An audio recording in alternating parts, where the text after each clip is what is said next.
GSTL. Don't get in my way now.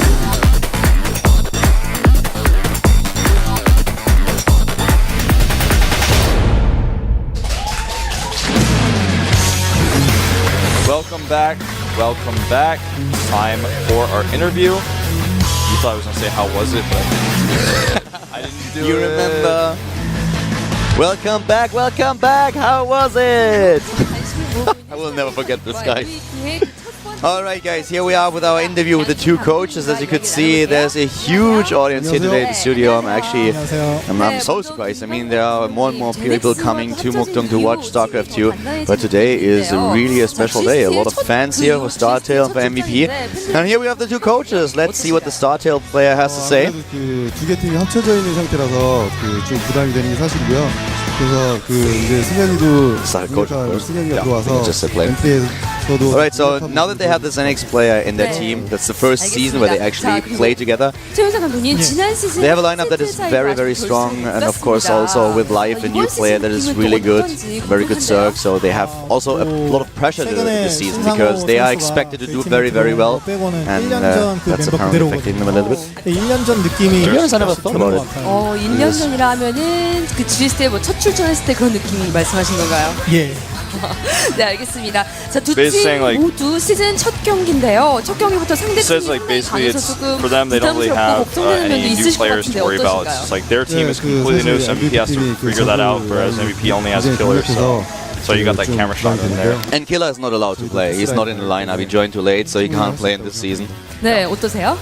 스타테일은 세 종족이. The StarTale coach just mentions that even though MVP has a very good lineup, StarTale has a lot of good Protoss players, and they are not worried today at all. 네, 안 그래도 말씀하셨지만 두 팀이 정말 엄청난 저그를 한 명씩 보유하고 있습니다. 박수호 선수와 또 이승현 선수. He's saying that all the StarTale players are good, so MVP coach is saying that's really hard for the team to prepare in general for the match. 저도 궁금한데요. I 어떻게 completely 될까요? agree with that. 성사될 것 같습니다. 네, 또 기대를 하고 지켜보도록 하겠습니다. 김강호 판무님 1세트 승리했는데요. 권태훈 선수가 나왔습니다. 권태훈 선수 굉장히 성적이 좋았거든요, 지난 시즌. Okay, so apparently both coaches think that we might see a match today between Live and DRG, and then we will see a little bit of old school Zerg against new school Zerg 네, action. 마지막으로 그러면 오늘 경기 각오만 들어보겠습니다.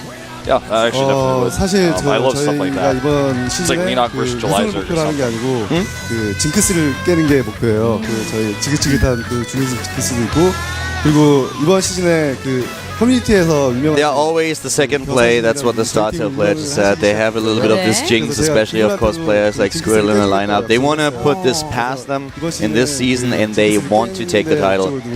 They promised their fans that they will become the champion this season, so they want to deliver. 때마다 4강에서 지더라고요. 오히려 힘들게 밟고 올라가는 게 차근차근 쌓아나가는 그런 게 더 저희 팀한테 맞다고 생각해요. 그리고 아시다시피 저희 팀은 1세트를 졌을 때가 더 승률이 높잖아요. 네. 그래서 좀 1세트는 좀 덤덤합니다. 그래서 팀원들을 믿기 때문에. 알겠습니다. 멋진 승부 기대하도록 하겠습니다. 자, 이상 첫 승을 위해 달리는 스타테일 콘텐츠와 MVP 팀을 만나봤습니다. 저는 다음 주 소개팀 인터뷰로 다시 찾아갈게요. It's almost more like a recap. Usually the players or the coaches talk about what's happened to their team recently and how they want to change their past results. Or in some special circumstances, if they were the champion the last season, they were like, oh, we just want to do it again, of course. Not just last season, but this season too.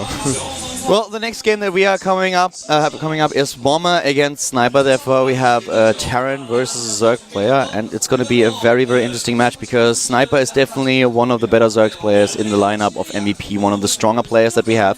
So if Bomber is able to edge out another win and able to defeat Sniper now as well, then suddenly StarTale will find themselves in a very, very good position, even if Bomber should lose in the third game. So Sniper has to really come through for his team here, I feel. I think that we don't know the map yet, but I think that I would say probably Whirlwind is going to be the map. Would be a very good map. I mean, Whirlwind is one of the maps where you can definitely play against the Terran players. Just one of those big maps that we've seen. Oh, by the way, over and over again. We saw the win record for Sniper was 3.4. That's insane. Muspelheim. No games played yet for Sniper on this map. This is going to be his first time. It's his map choice. He's clearly practiced on it a lot. I love this map, actually, for all the matchups. Really looking forward to seeing how this one is going to play out. Bomber is looking focused, man. He looks like a statue. Well, not anymore, but just totally ready, readying himself mentally, physically. Bomber, he's really a great guy. He has a great team spirit. He's always practicing really hard, not only for his own games, but with his team. Yeah. And we always talk about how, for example, the Koreans really practice a lot of StarCraft, but this is especially true for him. I know we mentioned it, but that is really worth noting. He is a monster. He's a machine when it comes down to practice and to his personal regime. He has to come through now once again, up against Sniper here at the GSTL. StarTale versus MVP.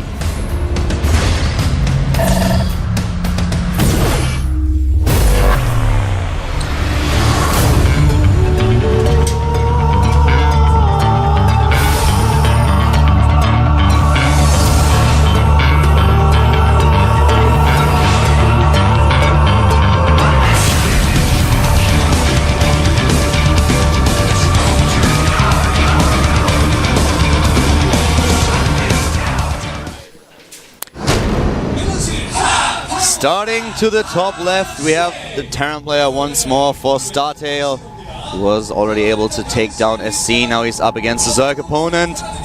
This is StarTale Bomber! Already starting his win streak potentially here. If he can get a second win. And the MVP coach is not messing around when he chose the Zerg player to the bottom right.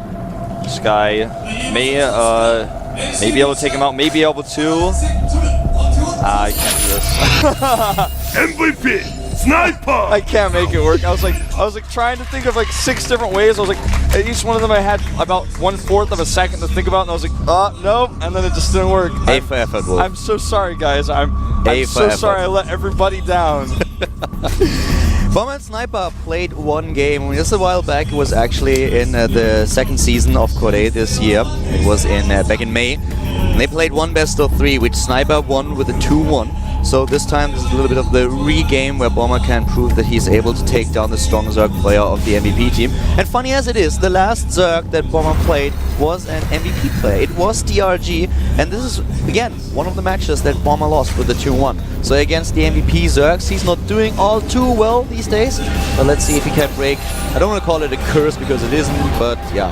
Just his trend. Yeah, break the trend, break the streak. Something interesting to note is there's no wall for Bomber, which may become important later on. Not only did he not make his depot at the wall, but he didn't make his barracks there either. The thing about Bomber also is that he, especially in this matchup against Zerg, is usually so aggressive. And if you look at his match history, this is something that did not pay off for him at all. It's not only about this game that he played against DRG this Kodes season. He lost to Hyun in the up and downs. He lost to Violet at the IM Cologne without winning a single map in a best of 5. And was also defeated at the same tournament by Moonglade. So it's been quite a while since he was successful against Zerg in televised matches, and he has to come through today, so let's see how he prepared for games like this. Muspelheim is a pretty awesome map for Terran versus Zerg. We had great games here, especially in the last GSTL season where we had, for example, Jokji against Whale on this map. A really memorable game. We're going to have a little fake bunker pressure here. There's no Overlord to spot with the drone. We'll see on the way back. How many drones is he going to pull out is going to be the question. There's not even a single Marine on the map, so this is not going to be an issue at all. It's just to get these drones off the line. And he's accomplished that. If he saves the SCV and gets the cancel off here, it's going to be well worth it, like extremely so. Yeah, he was able to just put all the drones down and therefore a little bit of mining time lost. Bomber now drops the CC on the low ground at the mineral line immediately. And for him, it's going to be the question if he wants to be this aggressive player again. One of the things that Bomber always executed really well is just marine pressure in general. Whereas other Terran players would choose to go for Hellion into Banshees. He sometimes mixes things up, goes for a very strong Bioforce in the early game. It's not going to really happen this time, I feel. We already have the factory being built for him, so he plays it a little bit more standard here. But it's just one of the things that make him a little bit unpredictable. You always have to worry what exactly he's going to do. Yeah, that's actually a very good point. Something that's it's still a little bit baffling to me. And the thing is, if you think about it one way, it's like, well, right now nobody is doing big wing attacks. It's really easy to stop that. The wall? Yeah, the wall. And I'm like, I don't know. I mean, if he just leaves it open, there could be some danger there. Obviously, he's going to close it later, but it almost makes me wonder if if it's better to not wall, then if no one's going to try to take advantage of this, get a little bit ahead by not walling. But everybody walls for the most part. Yeah, it's such a small advantage, and a lot of players will take this calculated risk, but at the same time, you look kind of still Eve. Suddenly, a lot of Zerglings are running into your main base. And that's so rare, and if you scout that, you can pull up and then drop 2 depots and still be okay, but it's a slight risk to do that, and it's just interesting to me. I'm not saying that it's better one way or the other, but I think it's cool that we see players just trying to cut that out. As you can see, he does finish off now because this is the moment where speed is potentially going to be coming out. He doesn't want to have that moment where Speedlings run to his base. The map control belongs completely to Sniper at this point in the game. He will drop another base. There it is, hatch number 3. And we have Bomber now with the first Marauder, which is actually pretty cool. I'm wondering if he wants to go for a Hellion Marauder attack at some point, or if he just tries to be on the safe side. We've seen so many Zerg players once again trying to be a little bit more aggressive with roaches in the early game, and if you have this one Marauder, this will already help you so much because even if you scout it early, it just takes some time to get a good Marauder force out there, and I think this Marauder is actually only designed to be able to throw something like this back. We have another command center coming up for Bomber, so he's playing it really a little bit safe. Yeah, I like this. Yeah, it's hard for the Zerg player to figure this out though. He's sitting an Overlord in the main now, and he's going to see a bunch of production being added, but he's not going to know about that command center. He's got an Overlord right. Oh, that thought. Oh, wow. 4 Hellions get in the main base. Exactly how many you want to create a disaster. Oh, this is potentially horrible for the Sniper right now. He already lost a couple of harvesters, 7 in total, but Hellion sneaking into the mineral lines like this is devastating. Really nice that he was able to pull it off on the low ground now though, at least able to take down 2 of the Hellions, so he's not suffering too many losses, but this is still well worth it for Bomber. Losing 4 Hellions, taking down couple of Zerglings and 7 drones, making sure that Sniper can't really do anything but has to defend with Queens, holding his drones off. This was a really, really nice attack. Absolutely. That was... It could have even been worse. Yeah. Imagine if he had gotten a few better hits off there, the damage could have been triple. You know, in the main base, when Sniper started to pull his drones away, and Bomber focused the ones at the bottom, just in the last second these drones started to split. And if Bomber would have targeted a different drone, then suddenly those Hellions would have killed at least another 3 or 4 harvesters. By the way, upgrade-wise, Bomber has gotten the Ipe out, but he's only started +1. And soon, probably add a second Ipe. He may decide to go for that, just starting +2 with the second Ipe in the armory at the same time. Putting a pretty quick siege mode here, which is actually really important because the Baneling Nest is going down. Probably not going to see any aggression from him with that Baneling Nest. He wants to be more defensive with it. But getting that siege mode out is something that people are doing at different times right now. It's kind of like certain players have their stylistic siege mode build where they're like, okay, I'm going to skip Banshee this time, sometimes I don't. The way that Bomber is doing this allows him to be aggressive. That's why that Baneling Nest is coming down as well, because he knows that there could be a moment where siege tanks and Marines just purely walk across the map with +1 and stem and try to attack him. One of the things that we currently have as a result, though, is that the medivacs for Bomber will be very much delayed. So it's a bit harder for him to throw the creep off, to just force the creep back again, because what most Zerg players face is a small Marine force, just a small Marine force with 1 medivac moving out to scan, and then creep tumors are being killed as soon as, well, I don't know, the Zerglings run in, the Marines are being picked off, there's just no anti at this point in time. But this is something that Bomber cannot execute with the strategy that he plays. It makes him safe against roach attacks, and with the siege tanks he's in a great position to secure this 3rd base. But it's just a trade-off that you have to take. And Sniper is actually making sure that he's using this to spread the creep like a madman. He is, he certainly is. So right now, Bomber is kind of a sitting duck back at home. He's got the tanks up here. He needs to move them into position a little bit more, or else he's going to lose a bunch of SCVs. It's a duck with teeth, though. Yeah. This duck bites back. It does, and it's going to bite these things. Only 2 of them going down. The rest of them will escape. The Spire is going to be critical here as well, defending against these creep pickups and also the drop play that we're going to start to see from Bomber. Now he's getting those medivacs out. The Spire is actually very interesting to me as well, because we are definitely going to see him just going for some Mutalisks here, and then Zergling, Baneling, Mutalisk Aggression. The speed upgrade for the Banelings is already being built. But what it comes down to is how Bomber starts to play this. When he identifies what's happening, he will most likely add Thors to his composition, and then it's really hard for Sniper to engage here, because with all these siege tanks on the map already, the Banelings have to be controlled really well. If Bomber manually targets the Banelings down, then Sniper will have a hard time engaging. Yeah. But look at this mini-map, look at this creep spread. We are 12 minutes into the game, and this guy is already covering at least half the map. This is a big map too. Yeah. It is, you know, sometimes when you just look at the map, on the mini-map on your TV at home or whatever, you're like, oh, it's, you know, medium-sized map. This map is actually massive. Even the natural has so much area around it. So we saw those Hellions run behind the mineral line, then go off creep when the Zerglings chase him. There's just so much surface area that you can use to actually move around. And he's actually spraying the creep in 3 different directions. He's got excellent coverage here. It's going to be really hard for Bomber to go by ground to that base of the bottom left. It just will not happen. He's going to have to fly over there. There's already an Overlord in position. He's got Mutas heading in that direction as well. But while we are focusing a little bit on Bomber, I have to say that Sniper is playing this really well. He already built Spinecrawler in his main base. He knows that drop play is becoming a big issue right now. Even though he has the Mutalisks on the map, he wants to make sure that on the right side there's not a Medivac suddenly sneaking into his main base. So that's really well done. But he has to deal with all those turrets, and you're completely right. Bomber is identifying the threat, he's setting the Marines up, he has the missile turrets. So this is a very smart game by both of these players. I really like what we're seeing here. Both players are they're just not cutting any corners. It's like, I've got my Marines, I got my turrets, I'm making Spinecrawlers because you might drop me, I got Overlords. I'm going to pick off a reactor here. That is actually so critical. Yeah, but he loses. I'm actually surprised that he was able to save the second Mutalist. I thought at least 2 of them would die. He is being very bold with these Mutas. He is flying where Mutas have never flown before. Yeah, not doing too many hits though.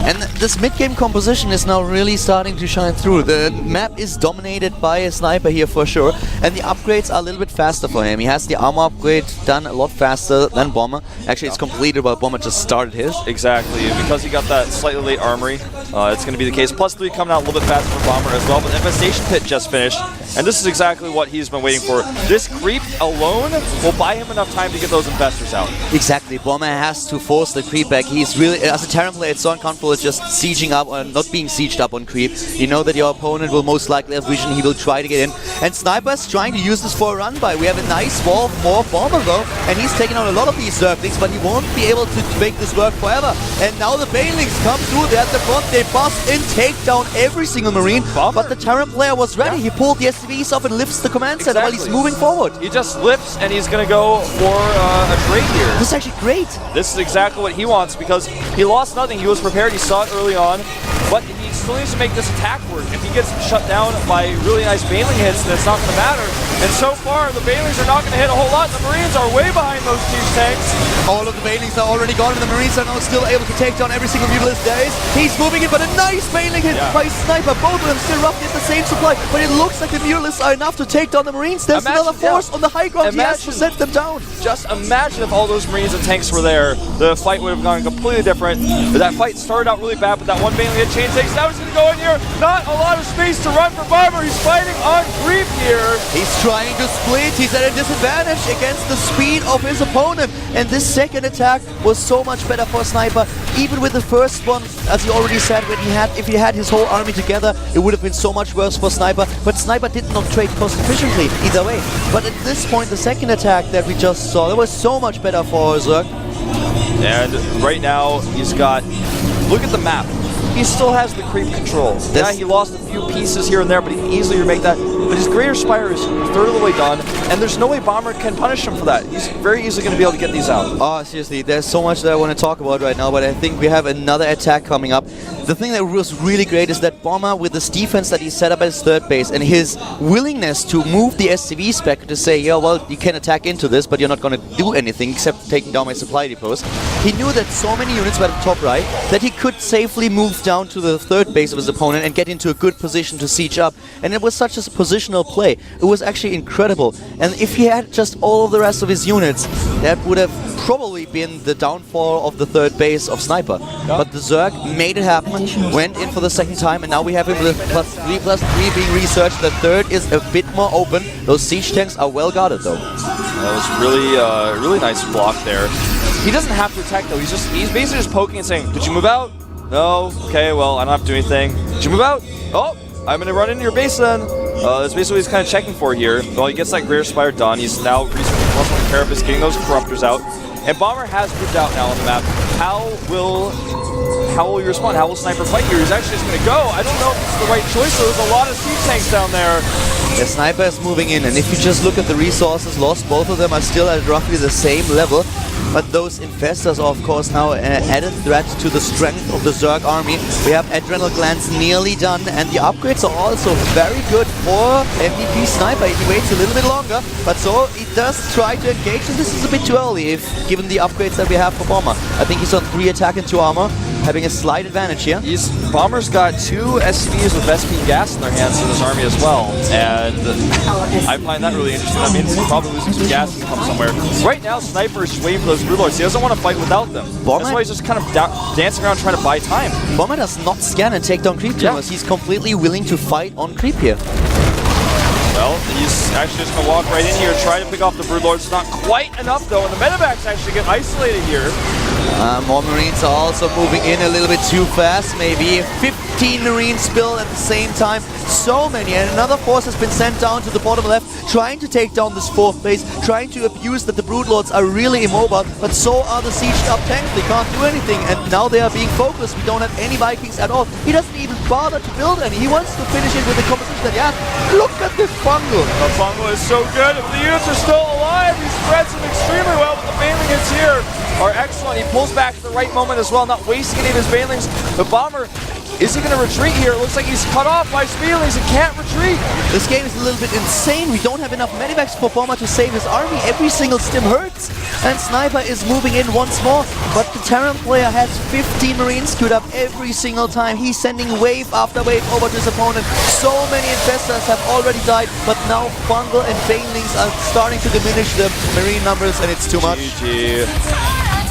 The Fungals there were so good at the last moment. It was like, oh no, he's got a ton of Marines, but if you hit the Fungal and then you hit the Baneling, that's all it takes. You can't kite and you can't move. Bomber looking strong in that game, but a few engagements on creep just did not go his way.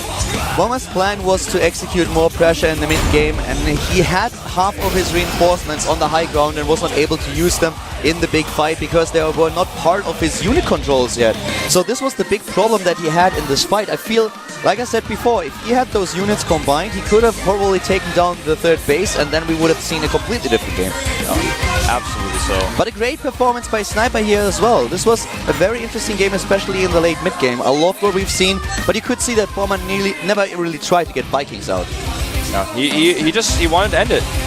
Fighting on creep like that was so bold. I mean, we very rarely see a player just say, you know what, I'm so desperate to kill you right now that I'm going to walk not only just a little bit on creep fight, he walked all the way, went all the way around the map on creep. As I said, the timing that he chose to do that for the first time was actually ingenious. He knew exactly that most of the army of Sniper was to the top right, so there was not a chance that Sniper suddenly has a second army as big that runs in, surrounds him with the Zerglings, and then the Banelings seal the deal. So that was really, really well done. And by the time that Sniper arrived at the bottom left, all the siege tanks were sieged up and already spread out. So that was really well done. As you said, the Banelings never really connected with the Marines. They moved in, the tanks got their shots off, then the Banelings crushed into the siege tanks. There were so many Marines left, but he just needed like 10 more and all the Mutalisks would have died. Imagine also that one fight where half his army was just at the top of the ramp. If all that were there... Yeah, that's exactly the one. Yeah.